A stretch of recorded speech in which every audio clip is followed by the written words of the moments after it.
It'll be okay. I mean, Buzz Aldrin's still alive, and he went past the belts.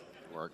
Is this working? Yeah, it's on now, Yeah, there you go. So, Antonio, can you tell us what you... Antonio is helping out with the Social Security. So just trying to review Social Security, where you may have heard that we found 20 million dead people marked as alive in the Social Security database. This is so crazy. And then you'll notice there's a strange trend here where how many Social Security numbers were issued. Do you want to... Yeah, so let me tell you what happened here. We started at the top of the system. You want to talk about a lot of maybe? We started at the top of the system, mapping the whole system of Social Security to understand where all the fraud was. And there's a lot of great people there that showed us really a lot of waste. And so that came up with a big list of stuff they're working on. You've heard some of that already. But this is what jumped out at us. When we saw these numbers, we were like, what is this? In 21, you see 270,000 people, goes all the way to 2.1 million in 24. These are non-citizens that are getting Social Security numbers. Yeah, this is a mind-blowing chart. Yeah, just this literally blew us away. Like, we went there to find fraud, and we found this by accident. And this isn't political, by the way. My parents are immigrants. Yeah, this country's been great to us. My brother and sister all born in Spain. I'm pro-legal immigration. This is not political. This is not political. This is about America and the future of America. And there are a lot of good people in the system that pointed us in this direction. I want to honor them right now, that work in the government today, who took risks to show us these numbers and tell us what's going on. Yeah. So I want to stop for a minute. I want to honor those people today. Very good people. Very good people. I have been from D.C. to Social Security offices to the border to track this down, and very good people have helped us along the way. I want to thank them. Yeah. This number, what this is when you come in the country, if you're illegal, there's a couple ways to come in. You come in through a port of entry, and you can tell them you're afraid, and they'll give you an asylum case. You'll get an interview. Then you get in. That's one way to do it. Another way to do it is to just go to the border. Literally, this happened. I talked to Border Patrol myself. Elon was there, too. I went to Laredo, and I went to Bronzeville. Elon went to Eagle Pass. You walk up to a Border Patrol officer, and you tell them you want to come in. They have a couple of choices. They could charge you with a misdemeanor or a felony under 1325, or they can make it an administrative offense, like a parking ticket, basically. They were told to do that, make it an administrative offense under the last administration. And then you go walk across the border. They do what's called a release your own recognizance, and they give you an NTA, a notice to appear, which to appear at a judge. The wait times on judges are like average 6 years. Look at Grok, you'll see it on immigration judges. There's only 700 of them. This is 5.5 million people. Okay? So what happens then? Once you're in the country and you've got asylum through one of these pathways, and we've mapped the whole thing out, you can apply for a work document. You file a 765. It's the work form. You get this form called the 766. That's the authorization. And then Social Security Administration automatically sends you in the mail your Social Security number. No interview. No ID. This is worth just reiterating. It's not people sometimes think that under the Biden administration that he was simply asleep at the switch. He wasn't asleep. No. They weren't asleep at the switch. It was a massive, large-scale program to import as many illegals as possible, ultimately to change the entire voting map of the United States and disenfranchise the American people and make it a permanent, deep blue, one-party state from which there would be no escape. Look, if I hadn't seen this myself, I'm not sure I'd have believed it. I went through it myself and mapped it, and Elon is right. This is true. The defaults in the system from Social Security to all of the benefit programs have been set to max inclusion, max pay for these people, and minimum collection. That's what's happening. We found 1.3 million of them already on Medicaid, as an example. We've gone through, on every benefit program we went through, we found groups from this particular group of people, this 5.5 million people, in those benefit programs. And then what was really, really disturbing us was why. We're asking ourselves why. And so we actually just took a sample and looked at voter registration records. And we found people here registered to vote in this population, yes. And who did vote. And we found some by sampling that actually did vote. And we have referred them to prosecution at the Homeland Security Investigation Service. Yeah. Already. That is already happening. Right now. Yeah. And the truly disturbing thing, though, I just want you to know this, a truly disturbing thing to me, and the darkest thing about this to me, the voter fraud is terrible, but the human tragedy this created is extraordinary, because what you don't understand, and people don't know, and Americans need to know, that's why I'm here, is that human traffickers made $13 to $15 billion off of this, okay? That's the money that's going around the world, moving people around the world to our borders because of these incentives. How does it work? What happens? Hey, if you're in Africa and you're in Central America, you got to walk up through Mexico, through Central America. Who do you pay? You pay the narcos, you pay the traffickers, right? And we were told by ICE, it's between $20,000 and $500, depends where they pick you up, to walk across all those countries and get all the way up to the border. Where's that money goes? It goes to the cartels. It goes to human traffickers, right? There are 30,000 children that have not appeared on the notice to appear already. ICE knows this. 30,000 children, 270,000 children didn't even get notices to appear. ICE told us that kids are being trafficked back and forth across the border to complete families to make this easier. This is a human tragedy. It's not just the money, it's the people and the kids. And how many of these people died on the way up here that didn't make it in? What happened to them?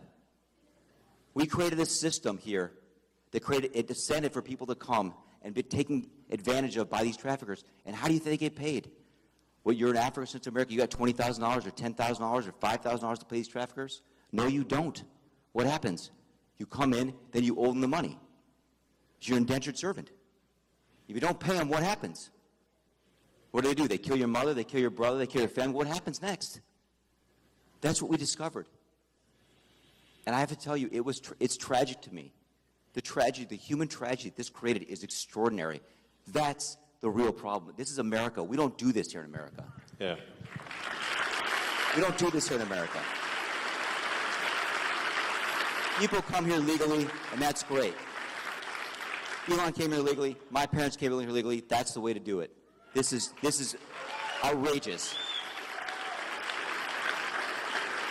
Yeah, it's pretty wild. I mean, you can see, because there's still actually a lot of people out there, especially in the sort of center third of the country, that somehow think this is made up by the right, or it's like some fiction. It's not, that it's somehow not true, but it is absolutely true. And you can see that if you look at things like the state of New York, which tried to make it legal for illegal immigrants to vote in the state of New York. That was only shot down by the New York Supreme Court a few weeks ago. And California has made it health care available to all illegals in the state. And they initially claimed that it would only cost $3 billion. It's now $9 billion and climbing. So it's really, if you create a massive financial incentive for people to come to the United States illegally, then that's what they will do. It's a very sort of, it'd be stranger, it'd be odd if that didn't happen. So the thing that actually has the Democrats losing their mind by far, the real reason for these attacks and sort of the burning of the cars and everything is that we're going to turn off the payments to illegals.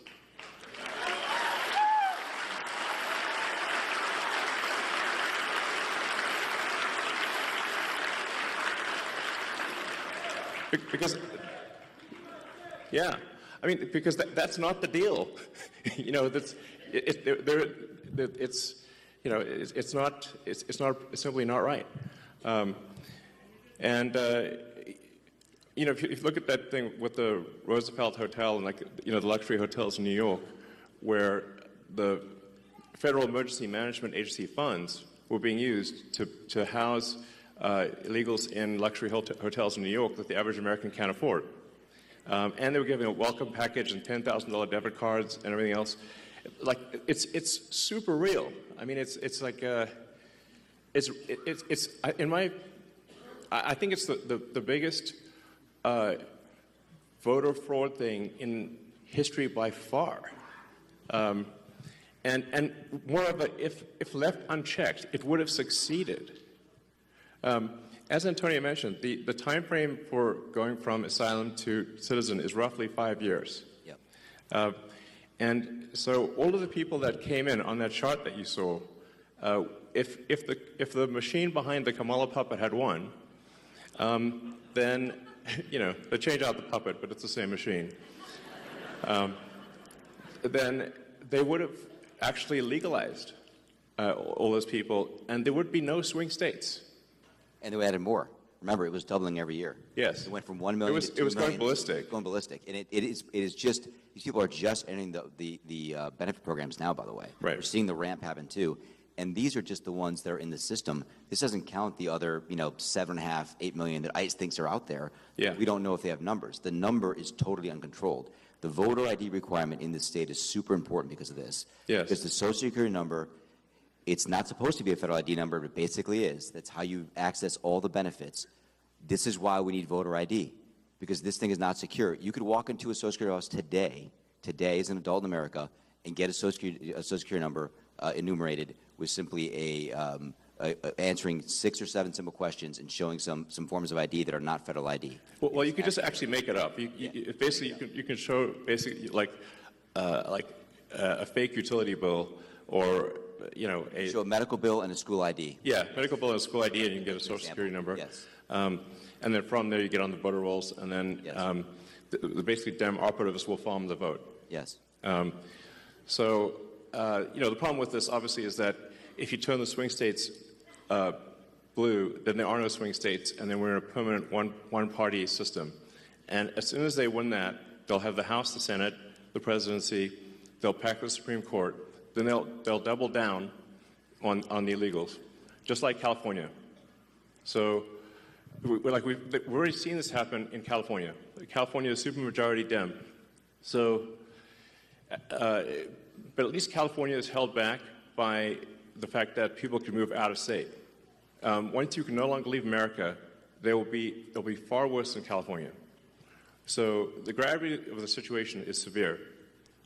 Help us clean up Wisconsin border roll. Yes. Yes. Absolutely. So, I mean, it's really simple stuff. Just having photo ID to vote is like you can't buy something at the liquor store, but voting is more important than buying a beer. So You're going to need a real ID to get on an airplane. You can't fly anywhere. Yeah, and the same people who are saying that there should be no voter ID at voting stations demanded vaccine ID from everyone. Yeah. I'm like, that's weird, So it's really about just restoring integrity to the voting system, which really should not be a right or left cause, but a cause for all. Do we not all want integrity in the voting system? Of course we do. Yes, of course. Yes. So.